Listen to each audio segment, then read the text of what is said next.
Hello, my name's Rick Sheffer. This video is about the Boy Scouts of Troop 41 of Emlenton, Pennsylvania during the 1950s. It was a time when scouting was at its prime. The Boy Scouts played a very important part in my early childhood, and it taught me life skills that could not have been gained from any other existing organization. I used skills learned there throughout my life, and I'd like to share those experiences in this video. I hope you find it interesting. My father led the scout troop during the time I was a scout. He therefore is an integral part of the story of the Boy Scouts of Troop 41 Emlenton. At the time I didn't appreciate all he did for us, but now his commitment and sacrifice is crystal clear. Dad was 100% committed to the Boy Scouts, and I remember when he received his 10-year pin as troop leader from the council. Because of Dad's position as head of the maintenance at the local Quaker State refinery, he was able to use company resources to help the Boy Scouts. Thanks, Dad, on behalf of the Boy Scouts of America, Troop 41. And now, on with our story. In 1953, my brother Tom joined the Boy Scouts, around the same time as my father, Elmer Sheffer, became Scoutmaster of the troop. I was a Cub Scout at the time, anxiously awaiting until I could graduate to the big boy team. Every Monday night, Tom and Dad would go down to a building along the Allegheny River near the Quaker State refinery, which was used by the Boy Scouts as their local headquarters. Scout meetings would last until around 9 p.m. when parents would come and pick up their kids and take them home. There they would work on their Scout badges and fundraising programs and other things that Scouts did. My opportunity to travel with the Boy Scouts came just 6 months before my eligibility age of 11 years old. And due to Dad's influence, I was allowed to join the Scout troop on a learning trip to New York City, sponsored by the Colonel Drake Council. Scouts from as far away as Clarion and New Bethlehem were part of this joint Scout troop excursion. My brother and I were both signed up to go. Dad, however, had to work and could not join the troop. About 25 boys loaded into a bus and headed off to the big city. Upon arrival, we were loaded into a ferry boat and taken to a military base located on an island in, I believe, the East River. Here we were shown to a military barracks, which would become our home for the next week. After putting our gear away, we were ushered back onto the ferry for the ride back to New York City.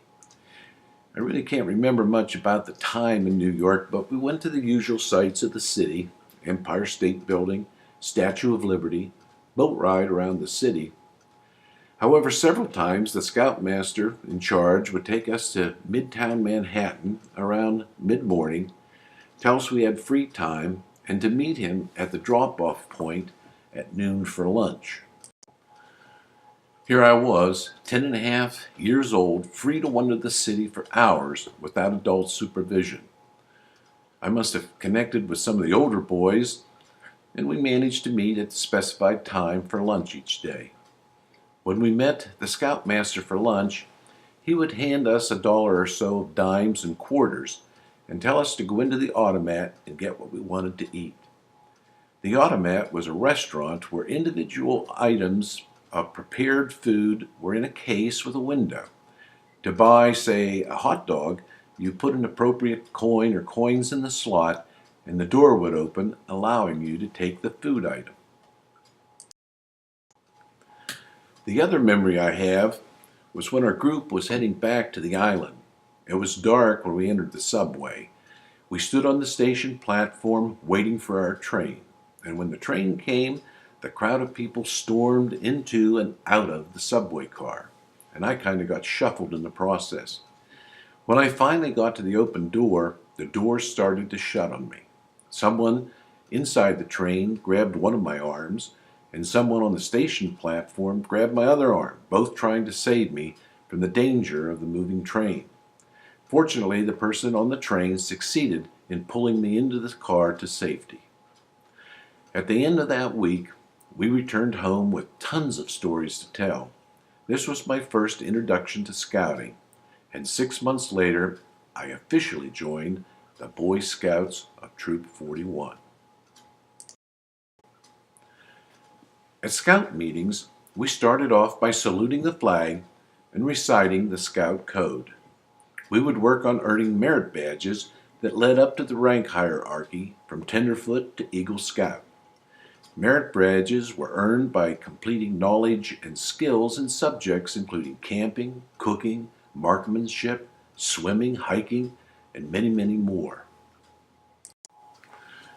Dad had the men at the refinery make fire bows, spindles, top holds, and friction boards out of oak. They were really rather high-tech devices, for the spindles were made on a lathe with a metal pin at the top that was inserted in a ball bearing that in turn was inserted in the spindle top. The bows were also made of oak with rawhide string. We would wrap the string around the spindle and place the top piece on the spindle pin, and then place the spindle on the friction board and row the bow back and forth. Before long, smoke would be billowing around the spindle, forming a red-hot ash in the friction board slots.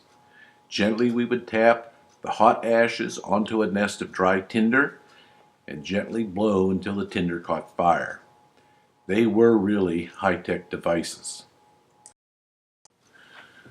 In the summer, we would frequently take cookouts, where we would hike down the railroad tracks and up over the river hill by the old skating pond. Dead Dog Canyon was the name we gave the camping area, for it was the old remains of a sandworks located high over the Allegheny River. One rim of the canyon was a rock face 15 to 20 feet high, and the opposite side offered a spectacular view of the river below. Here we would make our campfires and cook hot dogs, beans, and biscuits using reflector ovens that Dad had made at the refinery. After dinner, we would gather around the campfire and tell scary stories until finally we packed up all our gear and hiked back down the hill, up the railroad tracks, through town, and on to the scout hall. One time, Dad lost track of time and was well past dark before we trudged back to the scout hall, where parents were anxiously waiting for their children's return. Some of the parents were understandably angry at Dad for getting back so late. The only explanation he could offer was that we were having such a good time that he lost track of time. One of the highlights during the summer was the annual canoe trip down the Allegheny River. Canoe trips were well planned out weeks in advance. On the Friday night of the weekend trip, we would gather early at the scout hall, where the men would be loading up the aluminum canoes on a trailer.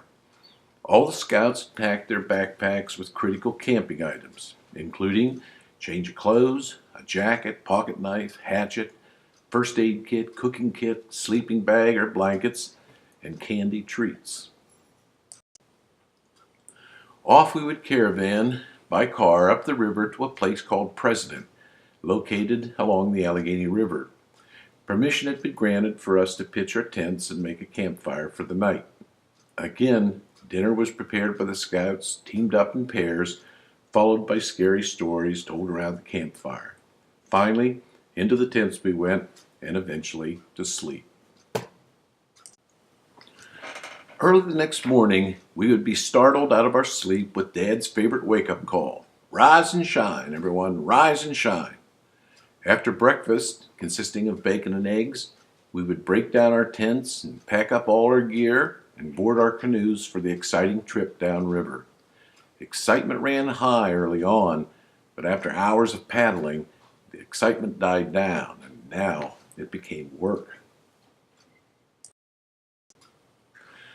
The river offered two variations of adventure.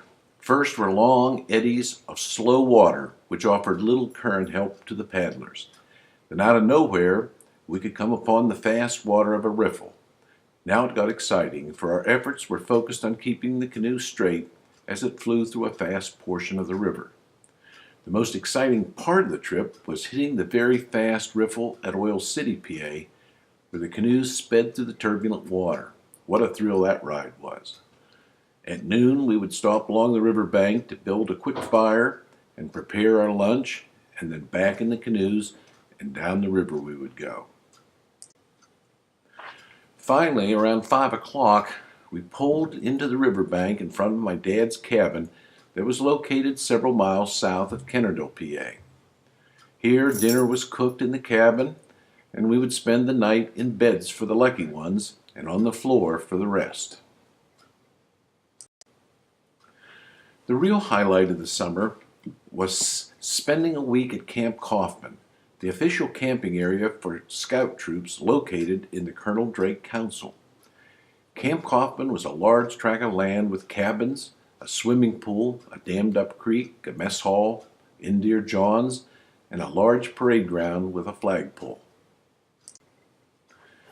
Our troop would be directed to a specific campsite where tents were neatly arranged around a central campfire ring. Each tent had 2 cots, and so pairs of scouts went about organizing their gear. Mornings began with all the scouts troops forming up on the assembly ground facing the flagpole. The flag was raised to the sound of the bugle, followed by the reciting of the Pledge of Allegiance to the flag.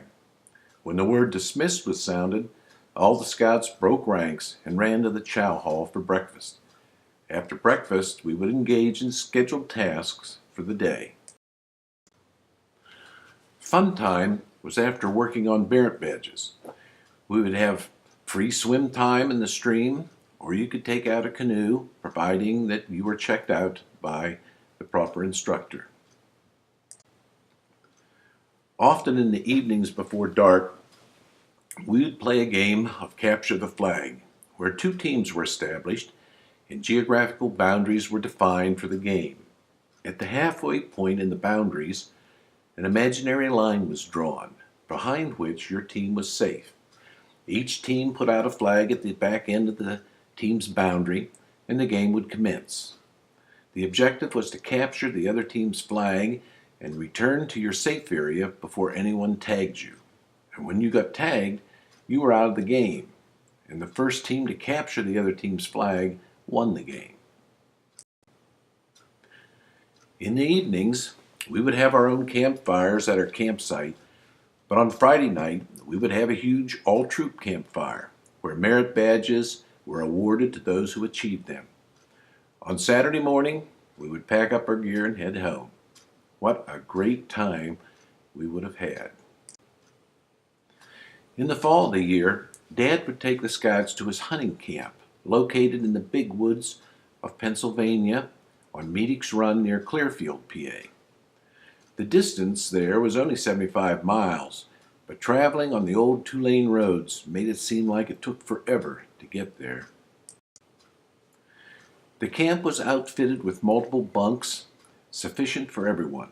Water was supplied by a hand pump located in the kitchen, and the big woods was just that, a huge tract of land devoid of homes, where deer hunters went to bag their trophy buck. There we would play capture the flag and hike through the woods, as well as work on merit badges. This was a great weekend for the scouts in the fall of the year. In the winter, Dad would arrange for the scouts to swim at the YMCA in Oil City. On these cold winter nights, we would climb into Dad's '49 Chevy or another parent's car and drive the 20 miles to the Y. The kids that rode with Dad were in for a very special kind of treat, for Dad smoked a corncob pipe with cutty pipe tobacco, which smelled like burnt leaves. He would fire up his pipe and puff away most of the way to Oil City. Naturally, all the windows were closed due to the cold, so we all got a good dose of secondhand smoke all the way there. Now, this would be a big no-no today. Once we arrived at the Y, we would hustle down to the dressing room, undress, and immediately take a shower. Now, the next part of this activity will shock today's parents, but this is the absolute truth. We would swim buck naked at the Y. We never could understand why we had to swim naked, for when the girls swam there, they wore bathing suits. Of course, ours was not to wonder why. We would have swimming lessons for the first half hour, and free swim for the final period. There we would again shower, get dressed, and head to Isley's ice cream store just down the street, where we could buy a treat. Often some of the boys would have no money, and Dad would discreetly give them each a quarter or 50 cents so that they could also have a treat.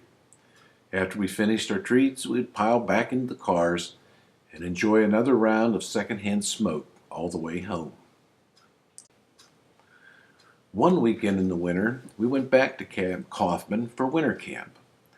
Now, instead of sleeping in tents, we slept in cabins outfitted with a potbelly stove. We would arrive on Friday night and depart Sunday morning.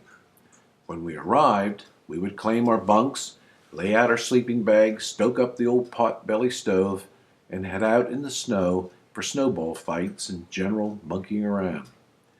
Dinner was served in the mess hall, and that evening a program would be put on by the staff.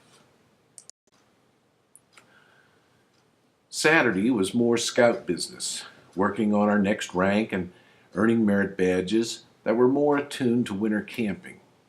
And that evening after dinner, we would have an all-camp gathering where again awards were given for deserving scouts. Sunday morning, we were on our way home.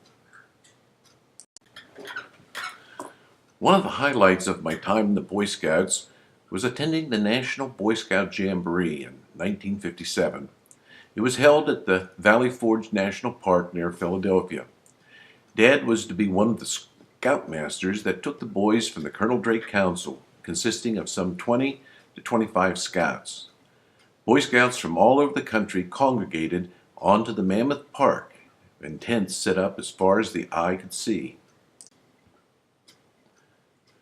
The Jamboree lasted 1 week, and the main pastime for the scouts was trading items you brought from your area with scouts from other parts of the country. Because we were from the oil country of Pennsylvania, Dad had jars of crude oil bottled up and labeled pure Pennsylvania crude oil. Each scout was given a couple bottles for trading stock. One of the neatest items for trade was for horny toads brought by Boy Scouts from a troop in Texas. One of the featured events of the week was the troop competition that would occur on Thursday and Friday. Each scout troop would select teams from their group for specific activities such as communicating using Morse code, and the big event was the obstacle course. It just so happened that our troop consisted of most of the track team from New Bethlehem, Pennsylvania, and these guys were big and strong athletes. Dad handpicked the team to represent the Colonel Drake Council, and needless to say, this was a rather stacked team. By the end of the first day, our team was leading every other scout team at the Jamboree, and it looked like it would be a slam dunk to take the blue ribbon. Several of the other scoutmasters accused us of stacking the deck with our team members, but the ruling went against them. Finally, on that steamy hot Friday, we were competing against the last couple teams when one of our athletes came down with heat exhaustion and came in last in his event. In the final tally, our team came in third place against all teams from America, which was still a great accomplishment. At the end of the week, we broke camp, boarded our bus, headed back to the western Pennsylvania hills, tired but triumphant. Besides earning the Life Scout rank, the culmination of my Boy Scout accomplishment included earning the membership in the Order of the Arrow. I was nominated by the troop several years after my brother Tom was inscribed. The indoctrination process occurred over a weekend, and the new plebes were instructed to carve an arrow out of a stick and carry it with us at all times. For every demerit we got, a member would notch his arrow. And if you got a certain number of notches, the number of notches which was never defined, you would be denied entry into the order. And you can see by the actual error in this picture, I had quite a few notches. Nonetheless, I was inducted into the order. I continued in the Boy Scouts until I was around 14 or 15 years old, about the time I discovered how attractive girls were. The Scouts just didn't seem cool by then, so I parted ways. Now, years later, I look back at how wonderful those experiences were in helping us develop character, citizenship, and personal fitness. We enjoyed the camaraderie of like-minded kids our age. Now, exactly who were the Scouts of Troop 41, vintage 1950? Let's take a look. But be advised, my memory fails me somewhat, but I will try to identify as many of our troop members as I can. In this picture, which I believe was at Camp Howdy Shell, the front row is Bill Ferringer, John Long, Rich Marzullo, Ray Geiser, Jim Weller, and Chuck Donaldson. Back row, Ben Ritz, Ron Larimore, Rick Sheffer, Elmer Sheffer, Denny McGinnis, and John Miller. This picture was taken at Camp Howdy Shell in Clearfield County, Pennsylvania. From front row, Chuck Gorham, John Miller, Rick Sheffer, Ben Ritz, Bob Criswell, Bill Ferringer. Second row, Jim Weller, Chuck Long, Dick Healy, I'm not sure, Lynn Baker. Third row, Bob Healy, Gary D., Merle Smith, Tom Sheffer, Len Carroll, and Jerry Darnell. And the back row is Mr. Healy, Mr. Baker, and Mr. Ritz. Picture taken at Camp Coffman Winter Camp. Dick Healy, Len Carroll, Dan Shaw, Rick Sheffer, not sure. Back row, left to right, Thompson McGinnis, Bob Healy, not sure. Bob Young, not sure. Vern Best, Terry Dunkel, and Tom Sheffer. This was summer camp at Camp Coffman. Front row, Lee Steele, Gary D., Rick Sheffer. Back row, left to right, Bob Healy, Bob Young, Tom Sheffer, Elmer Sheffer, Bill DeLong, and Len Carroll. And left to right at winter camp, front row, Merle Smith, Bob Criswell, Bill Ferringer, Chuck Gorham, Jim Weller, Jerry Darnell, Dick Healy, and John Miller. Well, folks, that's my story about the Boy Scouts from Troop 41, Emlenton, Pennsylvania. I thank you for your kind attention, and if you would like to view other videos I have produced, go to my YouTube channel by Googling Rick Sheffer YouTube channel or clicking on this link.